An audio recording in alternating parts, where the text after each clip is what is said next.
श्री स्वामी समर्थ. श्री गुरुदेव दत्त. रोज मी तुमच्यासाठी कोणते नवीन नवीन उपाय घेऊन येत असते, जेणेकरून आपल्या घरामध्ये सुख, शांती आणि समृद्धी नांदली पाहिजे.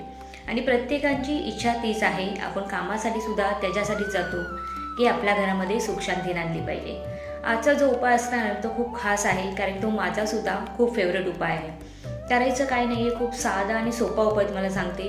आपण रोज आंघोळ करतो, स्वच्छ कपडे परिधान करतो, देवासमोर येऊन नतमस्तक होतो, देवाला नमस्कार करतो आणि आपल्या मनातील इच्छा त्या देवांना, स्वामींना सांगतो.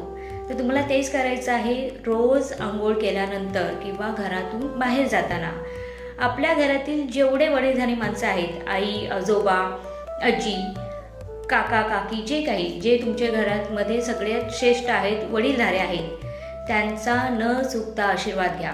कोणतंही काम असून द्या, कोणत्याही पद्धतीचं. घरातून जेव्हा तुम्ही बाहेर पडणार त्यावेळेस त्यांचे चरण स्पर्श करा. त्यांनी दिलेला आशीर्वाद जर तुमच्या पाठीमागे असेल ना, तर तुम्हाला कोणत्याही दुसऱ्या गोष्टीची गरज लागणार नाही किंवा दुसऱ्या गोष्टीचा आशीर्वाद लागणार नाही. खूप छोटासा उपाय आहे आणि रोज करू शकतो.